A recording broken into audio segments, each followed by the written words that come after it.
So, ayan. Right after ninyong maka-register, guys, using your mobile number.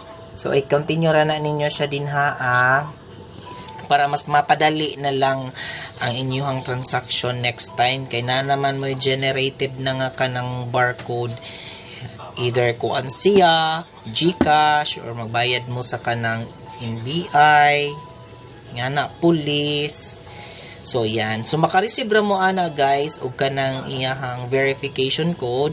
I-click ra to niya ang kadtong kuan. Din ang number. So, din makita ninyo ang klase-klase na lang ang mga transactions.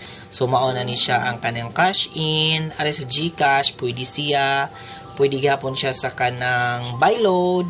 So, naadihi ang mga network nga makita ninyo o ang ihang mga promos nga pwede ninyo i-purchase. So, din mag-generate lang gihapon siya.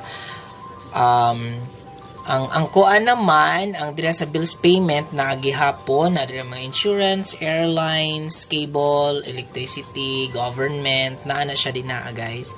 And ang mga points, yan, like for example, kanang kuan mo points kung every time magpalit mo merchandise, pwede ninyo i-present ang atong click up.